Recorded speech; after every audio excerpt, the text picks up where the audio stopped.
Hey friends, my name is Bilal Khan and today I'm going to make a Restful API using Golang and I will Dockerize it using Docker containers. Alright, so the first thing that I'm going to do is to create a file here, first of all directory, and that would be Go REST API like this. And once I do this, what I will do, I will create a file here by the name of main.go, and after that the next thing is going to be like Docker file. And then the third file that I'm going to create is here in the terminal, like what you can say, Go REST API, and inside it I will write go mode in it like this. So yeah, these are the three files that will be created. And now what I will do, I will first of all write some Go code here, and the first code that I'm going to write is package main. And once it is done, what I will do, I will write type task struct, and inside it I will write three variables. The first one is the ID, the second one is the what you can say title, the third one is going to be the status. All right, these are the three strings that will be used here. So now let's go down and write a variable that will be a slice, and this will be task, like all these tasks. So all the variables that are present in this task structure will be present in this slice variable. All right, so yeah, so after that let's write function that will be task handler, and this one is going to be like first of all write response writer and then request. And at the end what I will do, I will write switch our method is equal to like what you can say case. There will be multiple cases. The first case is the get. So if the request is gotten, then what it will do, it will write JSON JSON in new encoder W that will be write and encode what you can say tasks. So let's write tasks here instead of writing tasks. So yeah, what it will do, if the request is gotten from the user, then what it will do, it will encode this into the JSON format. These tasks, the variables that are present in this task structure, these tasks variable in which the data will be present, they will be encoded into the JSON format, and they will be returned to the client. But let's say there is another case like post. If the request is posted, then what it will do, it will first of all I will write body and write IOTL read all. If the request is posted, then it will read all the data from there, like first of all task read body. It will read the body of that request. If the request is posted, then what it will do, I will create a further what you can say variable, and that is task. So after that let's write what you can say JSON unmarshal. All right, JSON unmarshal is going to be body and that ampersand task. So what it will do, if the request is posted, then first of all it will read the content of that request from that body, and after that it will unmarshal that body into the new from that task structure. All right, so it will unmarshal the data from in the JSON format into this from this task structure into this body, and after that once it is done, what I will do, I will write task and append a new let's write tasks here instead of write task, append task into this task. So once this data is unmarshaled from the JSON format, it will be again what you can say appended into this task structure as a new task structure, and after that it will be encoded there like this. From the new JSON format, from the new task, from the previous task structure, it will go to the new task structure that I have given it here like this. So let's write W encode and then the task like this. All right, So from the previous task structure, it will go to the new task structure, and it will be encoded in that JSON format. So this is how it will work. Alright, if the request is posted, but if the request is gotten, then it will directly encode it into the JSON format. So let's write function tasks handler. Previously is what it was, task handler, but now it is tasks handler. So let's write the same response writer and the request. And now what I will do, I will write switch, what you can say, our method is equal to, like, inside this, what I will write a case that is gotten. If the request is gotten, then what it will do, it will write an ID like this one. So the ID will be fetched. So first of all, let's write trim prefix or URL path, and then the tasks. So what it will do, it will basically take the URL, and from that URL it will remove the tasks and only give me the ID of that. Alright, so it will only give the task ID. Instead of it will just remove these tasks and the URL and it will return me this ID that I will fetch it from there.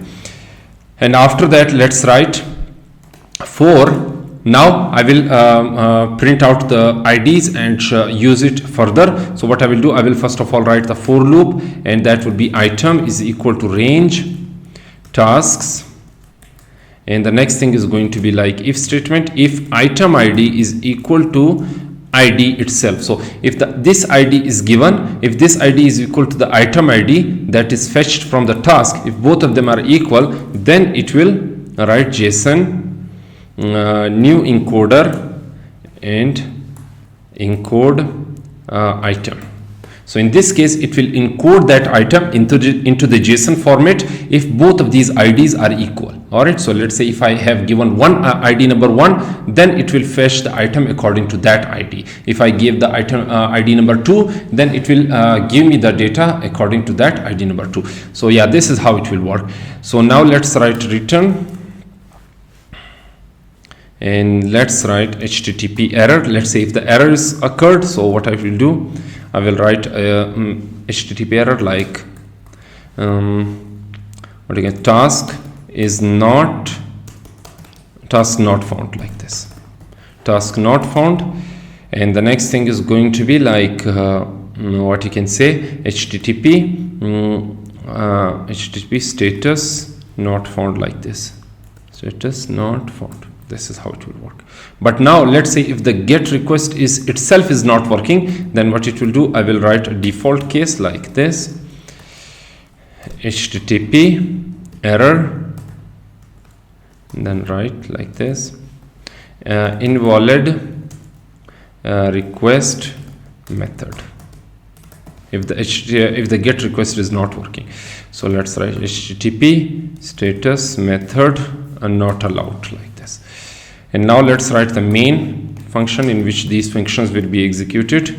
So yeah, let's write tasks. So now this is going to be the task. So the first task that I'm going to give, and that will be like what you can say, append tasks. Into this task there will be task appended, and the task ID first of all is going to be like 1.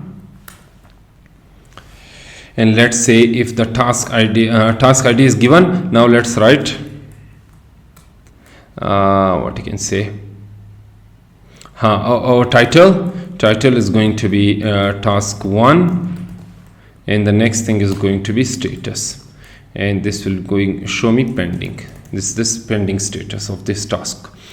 So let's write what you can say, HTTP handle func. Yeah, this is how it will work, handle func, and this is going to be tasks,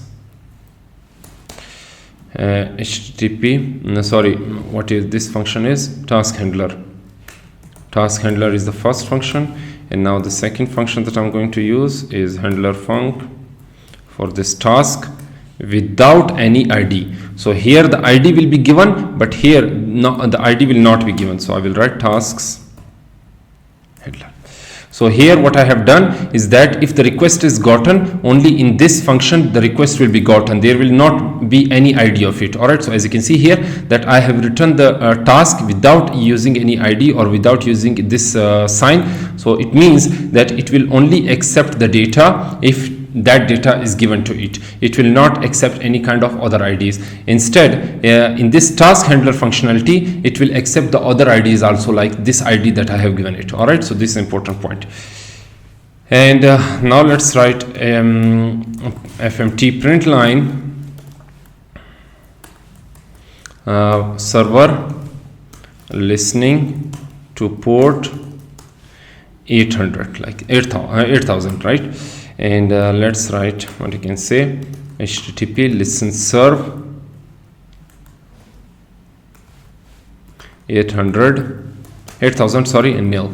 So yeah, this is how it will work. So first of all, it will take the ID, and the second one, it will not take the ID. All right, so yeah, and in both of these functionalities it will work. So let's save this, and now let's write go run main.go. So server listening to port. So I need to first of all remove this file, because maybe due to this it is giving me an error. So let's execute this. All right, so why it is giving me an error? http listen and serve. Yeah, so this is the problem that I face, and I need to write like this, and now this is how it will work. So let's clear this.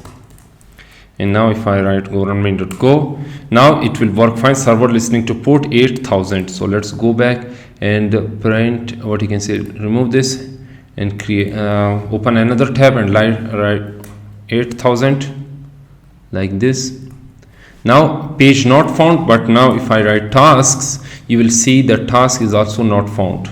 So if I write 1, it will give me the ID. You can see that I gave the ID number 1, it has given me this ID here. But if I type this tasks only, it will give me the error, the task not found. So I need to work on this also. So let's close this first of all, and let's check it. So here is a problem that I faced, and the problem is this in this name. So let's remove the S from here and put the name S here like this. All right, so this is how it will work. So let's clear this and write go run main.go.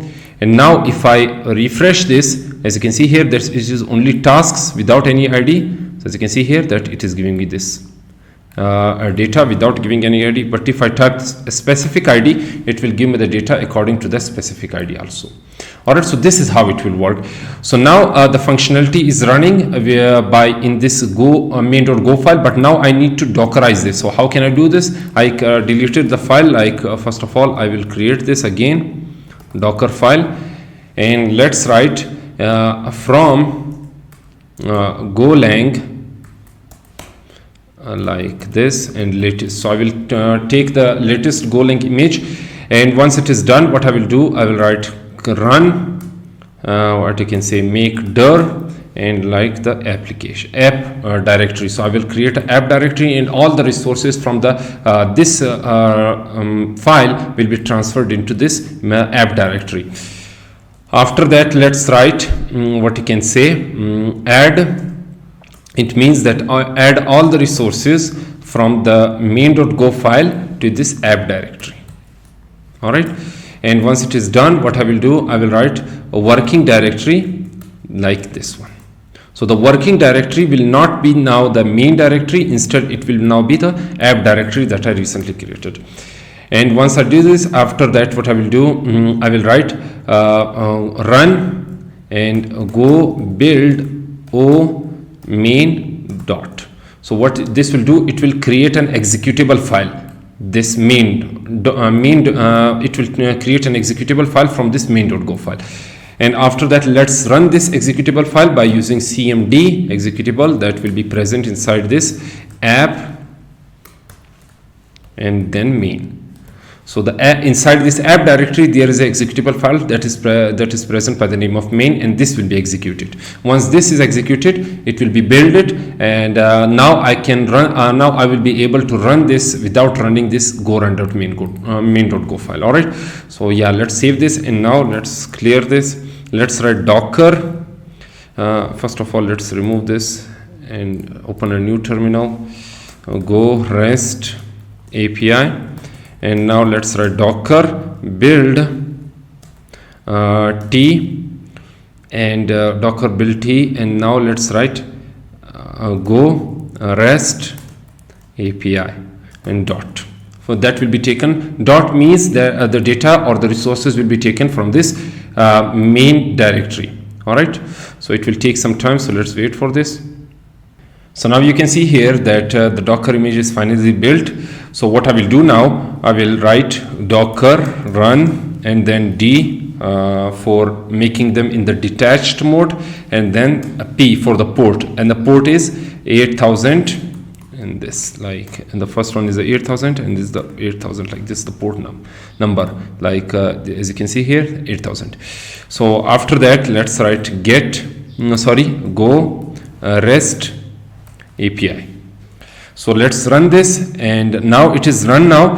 As you can see here that I am not building. What I will do, I will not run go run main.go, and if I go to the Chrome browser and refresh this, it will still give me this message. Why? Because it is now built on the Docker. It is now without running the go run main.go, you can still execute this like this. All right, so it is now running on the Docker side, not on the Golang side. All right, so this is how it will work. So now this is completely built now. So what I will do now, I will write cd, go back, and after that let's write git add and git commit. And what I will do, I created a REST API application and Dockerized it. So yeah, this is how it will look. Git push origin main.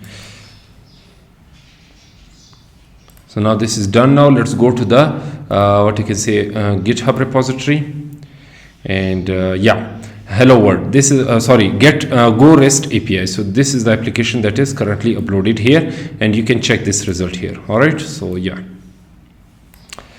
So now I hope you understood and liked this video. So if you liked it, then make sure to subscribe to my channel. And if you have any questions, then ask those questions in the comment section below. I'll be happy to answer all of them. So till then, goodbye.